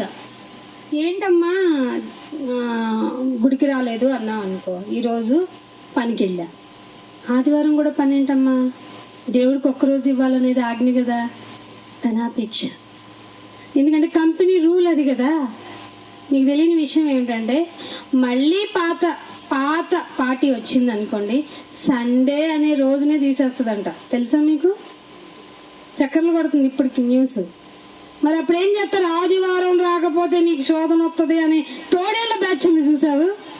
వాళ్ళు ఏం చేస్తారట, ఆదివారం మనం తప్పకుండా కూడుకోవాలి, అవసరమైతే ఉద్యోగం మానేయండి అంటారా? అప్పుడు అనరు. సరే మనం శుక్రవారం కూడుకుందాం అంటే, మీకు ఇష్టమైనప్పుడు కాంప్రమైజ్ అవుదాం, నీ పిల్లలకి ఇష్టమైనప్పుడు కాంప్రమైజ్ అవుదాం, నీకు ఇబ్బంది కలిగినప్పుడు కాంప్రమైజ్ అవుదాం, సంఘంలో ఎవరికన్నా ప్రాబ్లం అయితే మాత్రం అస్సలు కాంప్రమైజ్ అవ్వం. తోడేళ్ళు ఎలా ఉంటుందో ఒక సింటమ్ అన్నమాట. ధనాపేక్ష కలిగిన వాడు సమస్తమైన కీడులకు మూలం తెచ్చిపెట్టుకుంటారు. దాన్ని కొందరు ఆశించి, ఎక్కడ తెచ్చిపెట్టుకున్నారంటే, ఆశించడం వల్ల, ధనాన్ని ఆశించడం వల్ల ఎక్కడికి ప్రాబ్లం వచ్చి తెచ్చిపెట్టిందట? విశ్వాసానికి ప్రాబ్లం తెచ్చిందంట. విశ్వాసము నుండి తొలగిపోయారట. తొలగిపోవటం వల్ల వాళ్ళకి వచ్చిన ప్రతిఫలం ఏంటి? లోకంలో హ్యాపీగా ఉంటారు అనుకోకండి, తొలగిపోయి మామూలు కాదట, నానా బాధలు. 1 కాదు 2 కాదు, విశ్వాసం నుండి కోల్పోతే నానా బాధలు వచ్చి చివరికి ఏం చేయాలో తెలియక తమ్మును తామే సూసైడ్ చేసుకుని చచ్చిపోయారట. తమ్మును తామే పొడుచుకుంది. దేవుడు తెచ్చిందా? శోధనలు వచ్చేసి సూసైడ్ చేసి చచ్చిపోయారు అనుకుందాం అనుకోండి, ఒక విశ్వాసే చచ్చిపోయాడు అనుకుందాం అనుకోండి, గుడికొస్తున్నాడే అనుకోండి, దేన్ని నాశించి ఉంటాడు? ముఖ్యంగా శోధన వచ్చిందన్నవాడు బైబిల్ మొత్తం చదివితే నేను సువర్ణమైపోతాను కదా అనుకోవాలి కదా. కానీ వాడిలో పుట్టిన ఒక చేదు వేరు. ఏంటది? ధనాపేక్ష. ఏంటది? ధనాపేక్ష. ఈ ధనాపేక్ష వల్ల ఆశ పుట్టి నేను ధనం సంపాదించుకోవాలి.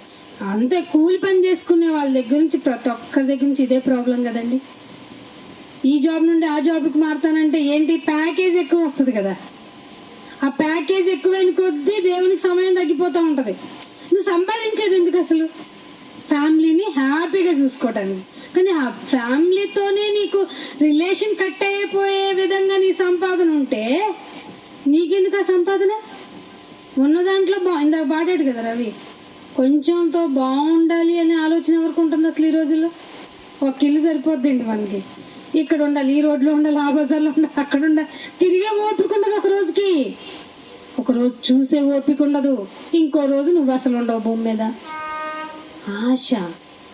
పోనీ అంత ఉన్నప్పుడు ఏవండి ఇప్పుడు నువ్వు చెప్తున్నావు ధనాపేక్ష అంటే ఇట్లా అన్నావు, ఉండకూడదా అంటే ధనాన్ని సంపాదనగా ఉంచుకోవడం అనేది ఆశ ఉంది చూసావా, నీ విశ్వాసాన్ని కొల్లగొట్టేసి నీకు నువ్వే చచ్చిపోయేలా చేస్తుంది. మరి ధనవంతులుగా ఉండటం తప్ప? అస్సలు కాదు. లూకాసు వార్త 8వ అధ్యాయానికి రండి. లూకాసు వార్త 8వ అధ్యాయము మొదటి నుండి చూడండి.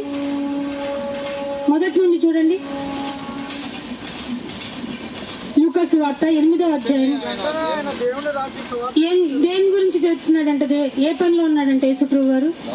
దేవుని రాజ్య సువార్త. అమ్మా రండి మీకు స్వస్థత కలిగిన ఏమన్నా బోర్డు పెట్టాడైనా? మిమ్మల్ని మీకు ఏ అపాయం రాకుండా చూసుకుంటాను రండి అని బోర్డు పెట్టాడా? ఏ తెగులు సమయం ఏం చెప్పాలా? రాజ్య సువార్త గురించి ప్రొక్లైమ్ చేస్తున్నాడట. ప్రొక్లైమ్ చేస్తుంటే ఎక్కడెక్కడ చేస్తున్నాడట? ప్రతి పట్టణంలో, ప్రతి గ్రామంలో సంచారం చేస్తా ఉంటే ఎవరెవరు చూస్తున్నారు చూడండి. 12 మంది శిష్యులు, అపవిత్రాత్మలను, వ్యాధులను పోగొట్టబడిన కొందరు స్త్రీలు. ఏమండి బుద్ధి ఉందా? చాలా మంది సంఘాల్లో స్త్రీలు చెప్పకూడదు.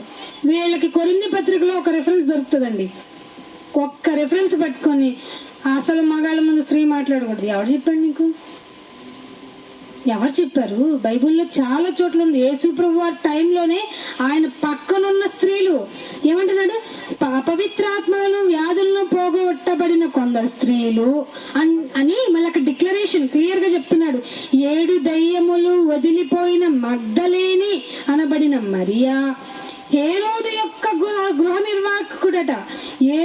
గృహ నిర్వాహకుడు కూజా భార్యకు యెహున్నాయు, సుసన్నాయు ఆయనతో కూడా ఉన్నారు.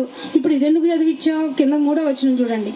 వీరును ఇతర అనేకులను తమకు కలిగిన ఆస్తిలో, ధనవంతులే కదా వీళ్ళు, తమకు కలిగిన ఆస్తిలో వాళ్ళకి ఉపచారము. ఎవరికి ఉపచారం? ఫస్ట్ వచనంలో చదివారే. ఫస్ట్ వచనంలో రాజ్య సువార్త ప్రకటిస్తున్న ఆయనకి ఉపచారం చేయటానికి ఉన్నారంట. అంటే దేవుని రాజ్య సువార్త ప్రకటించడానికి ఉన్న ధనాన్ని మీరు వినియోగించాలి. ఒకవేళ డబ్బు ఉంటే, అర్థమవుతుందా? డబ్బు ఉండటం తప్పు కాదు, దాన్నే పెట్టుకొని స్వార్థపరులైపోతున్నారు కదా. ధనాపేక్షతోనే మునిగిపోయి అసలు దేవుణ్ణే మర్చిపోతున్నారు కదా. వాళ్ళంతటే సూసైడ్ చేసుకునే రోజులు వస్తాయి. అది నా శోధన కాదు. నా శోధన మిమ్మల్ని ఫస్ట్ చదివించాను కదా, యాకోబు రాసిన పత్రిక, కీడు విషయంలో మిమ్మల్ని శోధించను. ఇది గుర్తుపెట్టుకోవాలి మనం. ఒకవేళ శోధన జరుగుతుంది అంటే మన విశ్వాసపు యొక్క పరీక్ష నిమిత్తమే. అంతే. ఇంకొక మాట చూపిస్తాను చూడండి. యోహాను సువార్త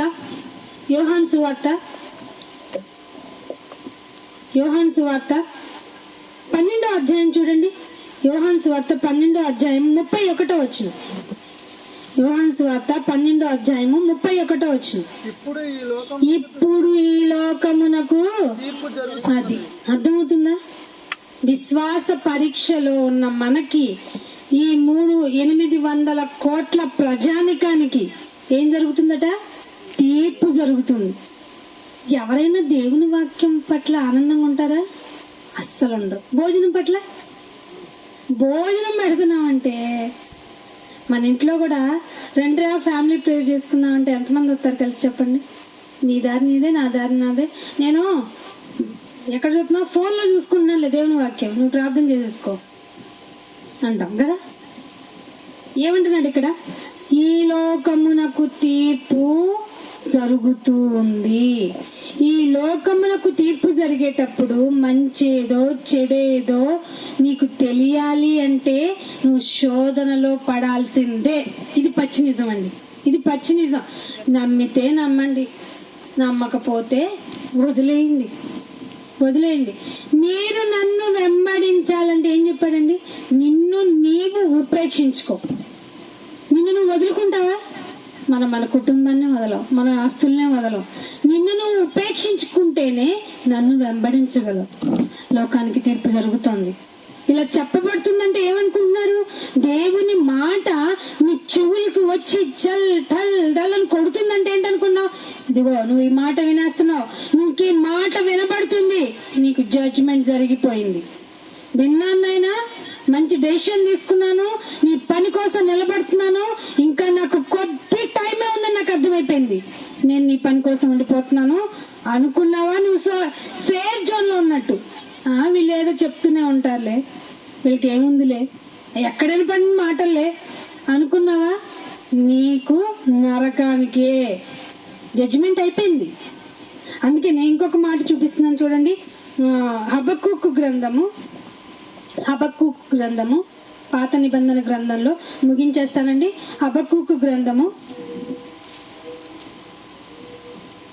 2వ అధ్యాయము 3వ వచనం చూడండి.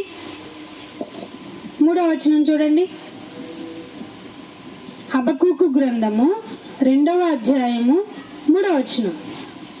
ఆ దర్శన విషయము, ఈ తీర్పు గురించి, ఈ విషయం ఎప్పుడైతే లోకానికి తీర్పు జరగబోతుందో అప్పుడు ఏమంటున్నాడంటే, ఆ దర్శన విషయము నిర్ణయింపబడిన కాలంలో జరిగిపోద్ది.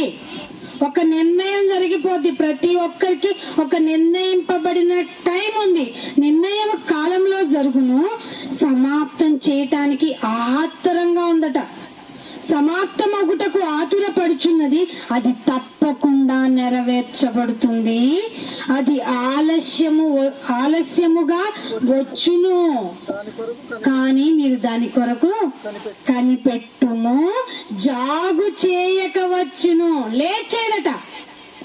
నిర్ణయింపబడిన కాలము జాగు చేయదట, లేట్ చేయదట, కానీ తప్పకుండా జరుగుతుంది. కానీ నువ్వేం చేయాలి? దాని కొరకు కనిపెట్టుకోవాలి. దేని కొరకు కనిపెట్టుకుంటున్నారు చూడండి మనుషులు. రేషన్ ఏ టైంలో ఇస్తారు, బ్యాంకులు ఎప్పుడు తెరుస్తారు, మాకు మళ్ళీ ఎవరు వచ్చి మాకు ఫ్రీ ఫ్రీ ఫ్రీ చేసి పెడతారు. అన్నీ ఫ్రీ చేసి పెడితే నువ్వు కష్టపడకుండా ఉంటే ఎలాగా?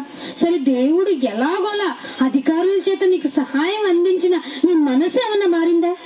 అమ్మ, ఏదో ఒక సెంట్ వచ్చిందిలే, నేను ఇంకా దేవుడికి నమ్మకంగా బతికేస్తానులే, దేవుడు వాళ్ళని ప్రేరేపించకపోతే నాకు ఇది ఎలా వచ్చేది, ఈ పింఛన్ ఎలా వచ్చేది, ఈ ముద్ద ఎలా వచ్చేది, ఈ నిలవటానికి ఈ స్థలం ఎలా వచ్చేది, ఇకనైనా ఇగో ఈ వీటి కోసమే కదా ఏడ్చాను, ఇకనైనా ఆయన కొరకు వచ్చి బతుకుతానని అంటారా?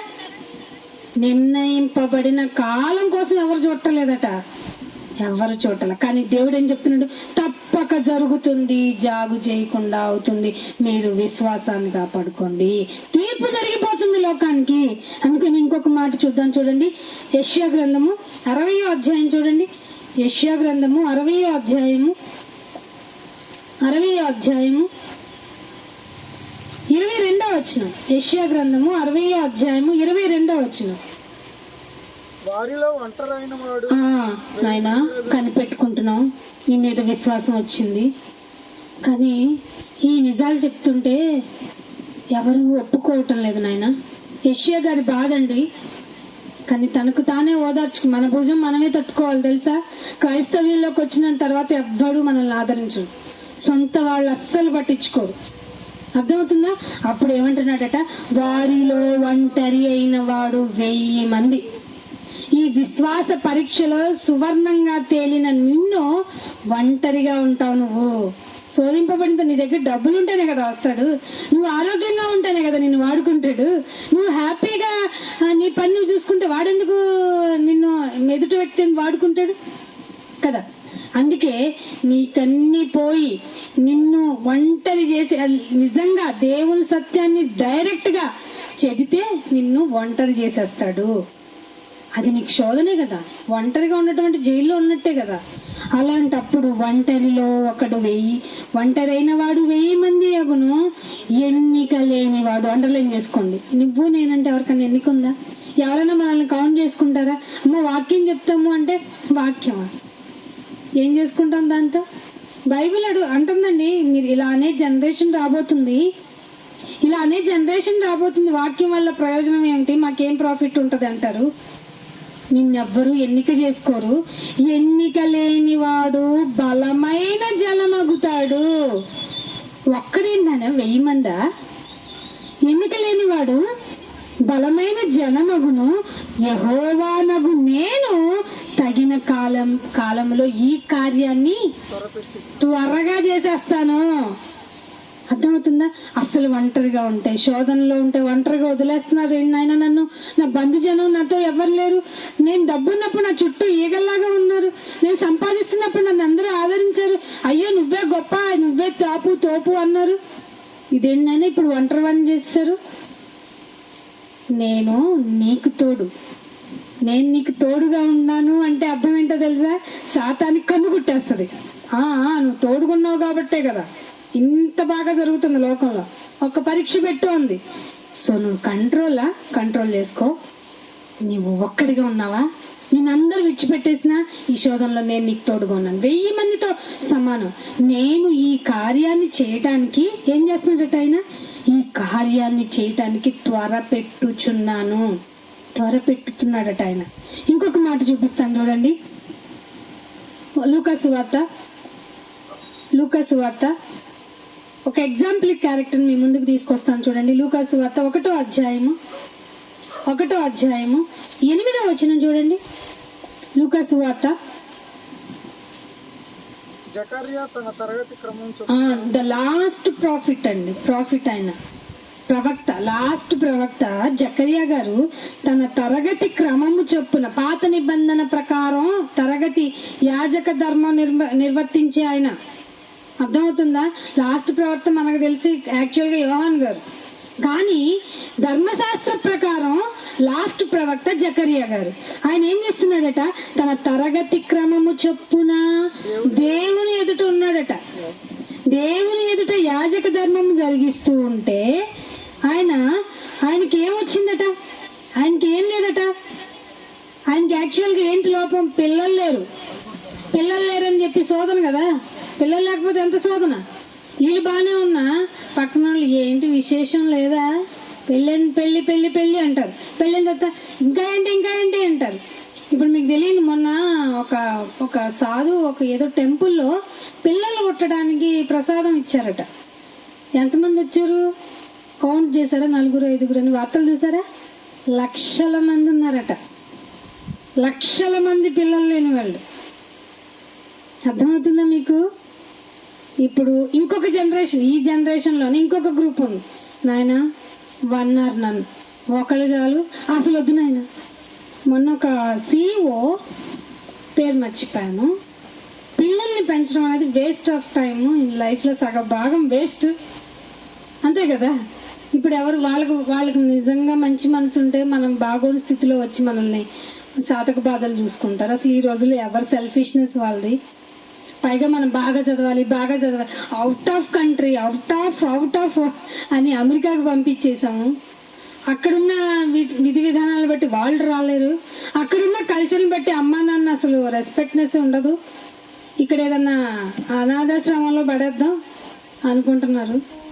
సో అలాంటి జనరేషన్లో ఉన్నాం మనం. పిల్లల పెంపకం వేస్ట్ ఆఫ్ లైఫ్ ఈ జనరేషన్లో వింటున్నాం. ఇది ఇప్పుడు చెప్పాడు కదా యేసుప్రభు వారు, ఎప్పుడో చెప్పాడు, కనని గర్భము, పిల్లలు లేని వారు మీరు ధన్యులనే డే వస్తుంది చూడండి. అమ్మ తాగడానికి డబ్బులు ఇవ్వలేదని రోకల బండతో చంపేసిన కొడుకు, నాన్న చెప్పిన మాట వినలేదని తిట్టినందుకు నాన్న నరికేసిన కొడుకు. ఇలాంటి పిల్లలు పుట్టకుండా, పిల్లలు లేకుండా ఉండటమే మంచిది అంటున్నారా లేదా? ఈ మాట ఎప్పుడు చెప్పాడు? క్రీస్తు శకం మొదటి 100 సంవత్సరాల్లోపే చెప్పేశాడు యేసుప్రభు గారు. మున్ముందు బంధాలు బాగో నాయన, బంధాలు బాగో. నువ్వు ఎవరి కోసం నీ బాధ? ఏమంటున్నాడు? ఇలాంటి క్రమంలో జకరియా గారు ఎక్కడున్నాడట? తరగతి క్రమము చొప్పున దేవుని ఎదుట యాజక ధర్మం చేస్తున్నాడట. దేవుడు ఏం చేశాడు? మర్చిపోయాడా? శోధనలో ఉన్నట్టే కదా మరి. అప్పటి టైంలో పిల్లలు లేరు అంటే ఎంత గొప్ప శాపం అయితే తప్ప కాదు. మరి అలాంటి టైంలో తన పని తాను దేవుని కొరకు, దేవుని యాజక ధర్మాన్ని చేస్తుంటే జకర్యాని జ్ఞాపకం చేసుకుంటున్న దేవుడు నిన్ను జ్ఞాపకం చేసుకోడా? యోగుని జ్ఞాపకం చేసుకుంటున్న దేవుడు నిన్ను జ్ఞాపకం చేసుకోడా? అష్ట కష్టాలు బాధల్లో ఉన్న ఆ ఆదిమ పౌలులు ఉన్నారు కదా, ఆదిమ అపోస్తులు ఉన్నారు కదా, వాళ్ళు పడిన బాధలు, వాళ్ళు కట్టుకున్న సంఘం పేరు, ఇది పేతురు రాసి నిర్మించిన సంఘం, ఇది తోమా గారు సంఘం చూపించండి ఎక్కడున్నాయి. వాళ్ళు ప్రత్యేకంగా ఒక ఏరియానే ఎంచుకోలేదండి. ఇందాక చదివాం కదా 8వ లూకాసు వార్త 8వ అధ్యాయంలో రాజ్య సువార్తను ప్రకటించడమే ధ్యేయం అండి. సకల జనుల సాక్షార్థం. ఈ రాయి, ఈ చెట్టు, ఈ ఇన్స్ట్రుమెంట్స్, నువ్వు నేను అందరికీ ఈ మాట అనేది వినబడాలి అంతే. దేవుడు మనకి ఇచ్చిన ఆజ్ఞ. వినిపించు, టైం అయితే అయిపోతుంది, శీఘ్రముగా చేసేస్తానంటున్నాడు కదా నిర్ణయించబడిన టైంని. కాబట్టి ఏమంటున్నాడు, మీరు ఆయన చేస్తానని చేయకుమానను అన్నాడు. అందుకే 1 పేతురు రాసిన పత్రిక 4వ అధ్యాయము 1 పేతురు రాసిన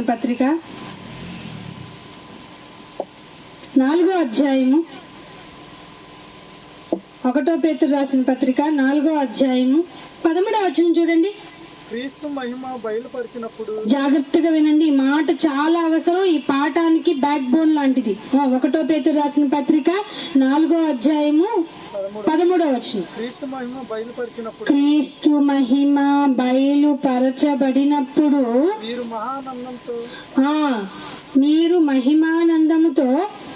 మీరు మహానందముతో సంతోషించు నిమిత్తము.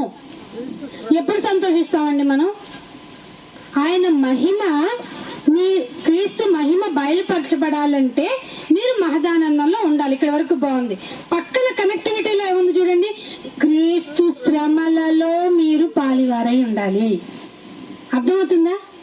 మీరు క్రీస్తు ఆశీర్వాదాల్లో కాదట, ఆయన మహిమ బయలుపరచబడాలి, మీరు ఆనందంగా ఉండాలంటే మీరు క్రీస్తు శ్రమలలో పాలివారై ఉన్నంతగా సంతోషించండి. 14వ వచనం చూడండి, క్రీస్తు నామము నిమిత్తము. ఎవరి నామము నిమిత్తమట? యేసుని నమ్ముకున్నావా? నిజం చెప్తున్నావా? సత్యము బహులోతైంది, నీకు అర్థం కాదు, కూర్చో, నువ్వు చెప్పేదంతా తప్పు అన్నావా? అప్పుడు నీ మీద ఏమవుతుందో తెలుసా? నిందల పాలైనప్పుడు మీకేమవుతుందో తెలుసా? మహిమా స్వరూపియగు ఆత్మ. మళ్ళీ ఆత్మ వచ్చేసారు. మహిమా స్వరూపి అయిన ఆత్మ అనగా దేవుని ఆత్మ మీ మీద నిందబడినప్పుడు దేవుని ఆత్మ మీ మీద నిలుస్తుంది. అందుకు మీరు ధన్యులే కదా అన్నాడా లేదా? అయితే మీరు ధన్యులే కదా. నింద పడింది అంటే దేవుని ఆత్మ మీ మీద నిలుస్తుంది. శ్రమలో అప్పుడు శ్రమే కదండి. నిందంటే శ్రమేనా కాదా? కాని దానికి మనల్ని అంటారు, చెయ్యని దానికి మనల్ని అంటారు, అసలు మనలో లేని దాని గురించి మన గురించి మాట్లాడతారు. అప్పుడు మనకి నిందే కదా, అవునా కదా? ఎంత బాధ ఉంటదండి. అబ్బా, చెయ్యని దానికి కాని దానికి మనల్ని అంటున్నప్పుడు ఆ నింద మన మీద, ఎందుకు నన్ను కాని దానికి అంటారు అని మనం పోట్లాడతాం. కాదు కదా, అసలు సైలెంట్ అయిపోండి. అప్పుడు మహిమా స్వరూపియగు ఆత్మ మీ మీద నిలుస్తుంది. అప్పుడు మీరు ధన్యులే కదా. ఈ వాక్యాలు ఎవరన్నా చెప్తున్నారండి? అసలు మీ మీద నిందలు పడుతున్నాయా? ఎందుకోనమ్మా, మీరు ఏం చేశారో? కాదు, మీ మీద నింద పడిపోతే మహిమా స్వరూపియగు ఆత్మ మీ దగ్గరికి వచ్చేస్తాడు. ధన్యులు మీరు. ఇంకొక మాట చూపిస్తాను చూడండి. లూకాసు వార్త 16వ అధ్యాయానికి రండి. ఇదే లాస్ట్ మాట. 16వ అధ్యాయము లూకాసు వార్త 16వ అధ్యాయము 33వ వచనం. లూకాసు వార్త 16వ అధ్యాయము 33వ వచనం. యోహాను సువార్త 16వ అధ్యాయము 33వ వచనం.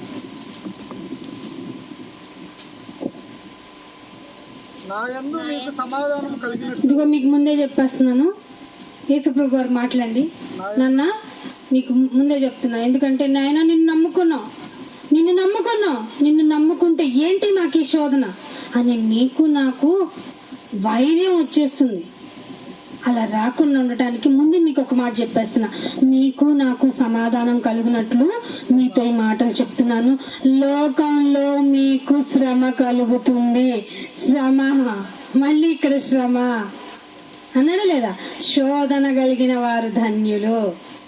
తమ్ముడు చెప్పాడు. అన్నేమంటున్నాడు? నన్ను నమ్ముకుంటున్నారు కదా మీరు, మీకు ముందే ఒక సీక్రెట్ రివీల్ చేస్తున్నా, లోకంలో మీకు శ్రమ కలుగుతుంది. అయినా ధైర్యము తెచ్చుకొని. శ్రమ పడితే కృంగిపోతాం కదండి. శోధన పడి వచ్చినప్పుడు కృంగిన వాడు చేతగాని వాడు అవుతాడు కదా. మీరేం చేయాలో తెలుసా? శ్రమ కలిగినప్పుడు మీరు ధైర్యం తెచ్చుకోండి. ఎందుకో తెలుసా? నన్ను చూసి ధైర్యం తెచ్చుకోండి. నేను లోకమును జయించి ఉన్నాను. అయితే ఏం చేయాలి నాయనా? లోకాన్ని జయించిన వాడు, మీకు ఈ మాట ప్రకటన గ్రంథంలో మాట ఉంటుంది, లోకమును జయించిన వాడు నా కుడి పార్వశ్యమున కూర్చుండబెడతాను. మీరేంటి మరి లోకంలో ఎలక్షన్ గురించి మాట్లాడుకుంటారు? సంఘాల్లోకి ఎలక్షన్ టాకింగ్ ఎందుకంట? మీకు ప్రకటన గ్రంథం ఇప్పుడు చదవలేదా? శోధన అని ఇప్పటి వరకు చెప్పాను కదా. పోను ఈ పార్టీ వస్తే మనకు చాలా బాగుంటుందంట, ఆ పార్టీ అయితే మనకు సపోర్ట్ ఉంటుందంట. ఇవన్నీ మనకి క్రైస్తవులమైన మనకెందుకు? ఈ లోకం నీది కాదు కదా, మనలాంటి వాళ్ళకి ఈ లోకం యోగ్యమైనది కాదు కదా. ప్రకటన గ్రంథం 13వ అధ్యాయం చూడండి. ప్రకటన గ్రంథము 13వ అధ్యాయము. అసలు శోధన సంఘానికి రాబోతుంది. ఆదిమ అపోస్తుల సంఘంలో మహాభయంకరమైన వేదనలు కనుక్కున్నారు, వేదనలు పడ్డారు కదా. మరి సువర్ణంగా మారాలంటే సంఘాన్ని తీసుకెళ్ళి ఎక్కడ పడేయాలి? బంగారాన్ని తీసుకెళ్ళి దేనిలో వేస్తే షైనింగ్ అవుతుందండి? కొలిమిలో కదా. మరి సంఘం, మరి నేను శోధింపబడిన తర్వాత సువర్ణం అవుతానన్నాడు కదా గొప్ప భక్తుడు. మరి అతని మాట నిజమేనా? నిజం అవ్వాలంటే మనకున్న టారిఫ్ ఏంటో, శోధన ఎప్పటి వరకు ఉంటుందో, సంఘం అంటే ప్రార్థన చేసేసుకోవటం, స్తుతి ఆరాధన కోసం చేతులెత్తి ఆరాధన ఆరాధన ఆరాధన. ఆరాధన అంటే మీనింగ్ ఏమిటి? భాష మీద అది పట్టు ఉండదు, అర్థం తెలియదు. ఆరాధన అంటే అతిగా ప్రేమించేస్తున్నాను. ఒక పాట విన్నాను నేను స్కూల్ టైంలో, నీ ఆశే నాకు ఆరాధన. అది హిందీలో వేరే వర్షన్. ఆవిడ ఆశే ఇతనికి ఆరాధన అయితే ఎంతగా ప్రేమిస్తున్నాడో కదా. అది పిచ్చిది, వ్యామోహం. లోక ప్రేమలన్నీ వ్యర్థమైనవి. కానీ ఆరాధన అంటే నాయన ఎంతగా పిచ్చిగా ప్రేమిస్తున్నాను నాయన అనుకుంటున్నావు కదా.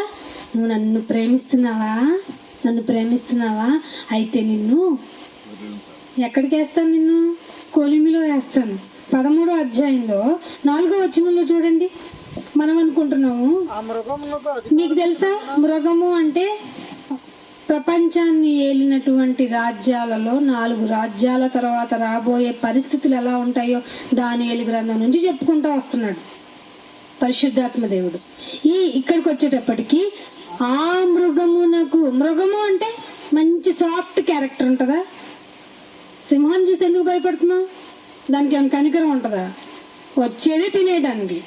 సరే, ఆ అధికారం ఇచ్చినందున, ఆ మృగమునకు అధికారం ఇచ్చినందున వారందరూ ఘట సర్పమునకు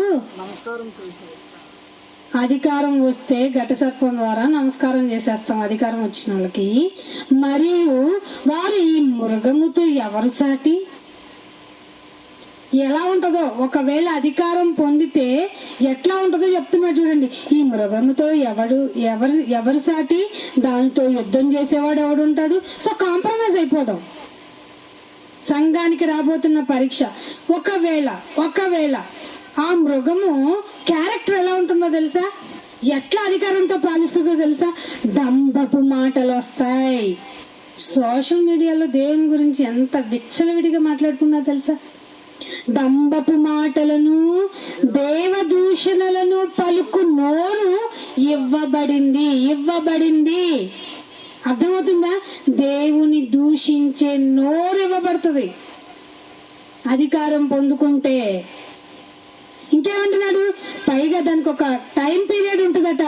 దాన్ని ఎగ్జాంపుల్ కరెక్ట్ గా 42 నెలలు ఈ కార్యాలు జరపడానికి దానికి అధికారం ఇవ్వబడింది. దానికి ఇంకేమంటున్నాడు? అప్పుడు అధికారం ఇవ్వబడట. మళ్ళీ 6వ వచనం మీరు అండర్లైన్ చేసుకోవాలి. దేవుణ్ణి దూషించుటకు. శోధనలోకి వెళ్ళాలి. మనం పౌరుషం కలిగిన వాడు. ఎందుకని? మన దేవుడు పౌరుషం కలిగిన దేవుడు. మా దేవుడిని అంటే ఊరుకోం అంటావా? అయితే నీ దేవుని దూషిస్తుంది. రాబోయే కాలము ఎట్లా ఉంటుందంటే, దేవుణ్ణి దూషించుటకు ఆయన నామమును, ఆయన గుడారమును. గుడారం అంటే ఇల్లు అనుకో. ఇల్లు మనమే ఆయన ఇల్లు. నిన్ను చంపటానికి కూడా వెనకాడరు. సంఘము అని చెప్పుకుంటున్న నిన్ను చంపడానికి కూడా వెనుకాడరు. మరి పరలోక నివాసులను దూషించుటకు దాని నోరు ఉంది. ఈ ఘట సర్పం యొక్క అధికారం వస్తే క్రైస్తవులు నెమ్మదిగా ఉండలేరు, శోధనలోకే వెళ్తారు. ఇప్పుడు చెప్పండి, లూకాసు వార్త 18:8 ప్రకారం మనుషుల్లో విశ్వాసం కనుగొంటానా? నాయనా, నీ కొరకే ఆకలి దప్పులు కొని నేను ఉండగలను అనే విశ్వాసం చూపించండి. నాయనా, నాకు ఎప్పుడు ఆశీర్వాదం నిండి పొర్లి రావాలి అని ప్రార్థించే విశ్వాసి ఈ పరీక్షలో నెగ్గుతాడంటారా? అప్పుడు తేలిపోతాయి నిజ విశ్వాసులు ఎవరు. కాబట్టి శోధనను సహించువాడు ధన్యుడు. కానీ ఆయన నిన్ను శోధించేది కీడు కోసం మాత్రం కాదు, నీ విశ్వాసపు పరీక్షలో నెగ్గటానికి. ఆ విశ్వాసపు పరీక్ష నెగ్గాలి అంటే నీకు శోధన కంపల్సరీ నీడెడ్. కాబట్టి నాయన, ఇక నుంచి నీ పరీక్ష కోసం నేను నిలబడతాను, నీ కొరకే నిలబడతాను. ఈ శరీరం ఇలా చీకిపోయినా నీ కొరకు నిలబడి నిన్ను చూసుకుంటాను. యోబు లాంటి విశ్వాసం నాకు ఇవ్వు. నేను ఈ భూమి మీద ఏది తక్కువైనా నేనేమి అడగండి, అవసరం లేదు. మీకు తెలియదు ఎన్ని ఫెసిలిటీస్ మనకు ఉంటే దేవుడు అక్కడ మనల్ని అన్ని అడుగుతాడు. ఇది ఇచ్చానుగా ఏం చేసావు, అది ఇచ్చానుగా ఏం చేసావు. ఇన్ని ఇస్తే నా గురించి చిన్న మాట నోరు విప్పి చెప్పలేదా నువ్వు? రాజ్య సువార్త కొరకు నువ్వు చేసిన పని ఏంటి అసలు? ఒక స్థలం కాదు, ఒక చిన్న కార్యక్రమం నా కోసం చేసావా? పోనీ నా గురించి, నేను విశ్వాసమును కర్తను కదా, నా గురించి నేను నీకు జీవాన్ని ఇచ్చేవాడిని కదా, అసలు నా పేరే ఉన్నవాడుని కదా, నువ్వేం చేసావు? నా గురించి ఏమైనా పరిచయం ఏమైనా చేసావా? నీకు ఎన్ని పెట్టాను, ఎంత వసతులు ఇచ్చాను, ఖచ్చితంగా అడుగుతాడు. కాబట్టి మీకు ఏదన్నా లోటుగా ఉంటే దాని గురించి అడగక్కర్లేదు. మీకు అక్కరగా ఉన్నవేవో అడగక మునిపే ఉన్నాడండి. అంటే దేవుడు తెలుసు అనమాట మనకేం కావాలో. అడగక మునుపే అనే మాట తెలిసి కూడా అడుగుతున్నావంటే నీకు అత్యాస, స్వార్థం. నాకు సుఖం కావాలని అడుగుతున్నావు. నీకు ఇష్టమైంది ఆయన ఎందుకు ఇవ్వాలి? ఆయన పని కోసం నీ భూమి మీదకి వచ్చినప్పుడు నువ్వు ఆయన గురించి ఆలోచించాలి. నీ గురించి ఆలోచించుకుంటే నువ్వు ఆయన పరలోకానికి వెళ్ళావు. కాబట్టి శోధన సహించేవాడు ధన్యుడు. ఇది బెటర్గా ఉన్న యాక్సెప్ట్ చేయాలి. మనల్ని ఎవ్వరు వేరు చేసినా భయపడకూడదు, బెంకపడకూడదు, అస్సలు బాధపడకూడదు. ఈవెందో మన శరీరం మనకు విరోధి అయినా, శరీరం మట్టండి బాబు, మట్టిలోకి వెళ్ళిపోతుంది. ఆత్మ గురించి నిలకడగా విశ్వాసంలో నిలబడతారని ఆశిస్తూ ఇంతటితో నా మాటలు ముగిస్తున్నాను. చిన్న ప్రార్థన చేసుకుందాం. తండ్రి, నీకెంత వందనాలు చెల్లించుకుంటున్నాను. చాలా మంది మా విశ్వాసాన్ని చెడగొట్టాలని సాతాను, ఘట సర్పము ఎంతో మందిని మింగేసి తన సాధనాలుగా చేసుకుంది. అయ్యో మీకు శోధనలు వస్తున్నాయా, మేం ప్రార్థన చేస్తాం రండి అంటూ తాత్కాలిక ఉపాసన చేయటానికి నాయనా, ఉపశమనం చేయటానికి మమ్మల్ని మభ్య పెడుతున్నారు. నీ వాక్యమే నాయనా మాకు ఆనందం, నీ వాక్యమే మాకు ఆలోచన. కాబట్టి దాన్ని హత్తుకొని ఉంటాం నాయనా. మట్టికి అతుక్కొని పోతున్న ఈ జనాంగం నుంచి మమ్మల్ని విడిపించి, శోధన వస్తే ఎలా అయిపోతామో, ఒంటరి అయినా 1000 మంది అంటున్నావు, నిర్ణయింపబడిన కాలం తప్పకుండా చేస్తానంటున్నావు నాయన. ఇంకా చాలా మాటలు మేము ఈ ప్రపంచానికి చెప్పాలి. అందుకు తగిన రీతిగా మా ఆరోగ్యాలను కాపాడండి. లోకపరమైనటువంటి భారాలని తట్టుకునే స్థితిని మాకు ఇంకనూ పెంచండి నాయన. మా విశ్వాసపు పరీక్షలో ఓర్పుగా నిలబడటానికి సహాయం చేయండి. ఈవెందో మా శరీరం మమ్మల్ని ఇబ్బంది పెట్టినా నాయన, యోబు గారిలాగా ఆదర్శంగా నీ కొరకు నిలబడటానికి మాకు సహాయాన్ని అందించమని నేను ఇదిగో నీ బిడ్డ యొక్క త్యాగమును గుర్తు చేసుకోవటానికి బలలోనికి వెళ్తున్నాం. మమ్మల్ని మేము పరీక్షించుకుంటున్నాం నాయన. పరీక్ష మా కోసమే నాయన, మా మంచి కోసమే. కాబట్టి ఏ పరీక్షలోనైనా నెగ్గాలంటే ముందు మమ్మల్ని మేము పరీక్షించుకోవాలి. నీ బిడ్డలుగా నెగ్గటానికి మమ్మల్ని మేము సిద్ధం చేసుకుంటున్నాం. అందుకో నీ బిడ్డ త్యాగాన్ని గుర్తు చేసుకుంటూ నాయన, ప్రేమ ఎట్టుదో తెలుసుకుంటున్నాం. మరొకరికి ప్రాణం పెట్టబద్దులమని తెలుసుకుంటున్నాం. మనస్ఫూర్తిగా నిష్కలంకంగా నీ మాటలు విన్న మేము అలాగే నిష్కలంకంగా నీ బలలో చేతులు వేసి మంచి నిర్ణయాన్ని తీసుకొని నీ కొరకు పాటుపడి రాజ్య సువార్తను ప్రకటించడానికి ముందుకు సాగటానికి మమ్మల్ని బలపరిచి స్థిరపరిచి నడిపించమని యేసుక్రీస్తు వారి అతి పరిశుద్ధమైన నామమున ఈ ప్రార్థన అడిగి పెట్టుకుంటున్నాం మా పరమ తండ్రి. ఆమేన్. అందరికీ వందనాలండి. Thank you all of you. God bless you to all.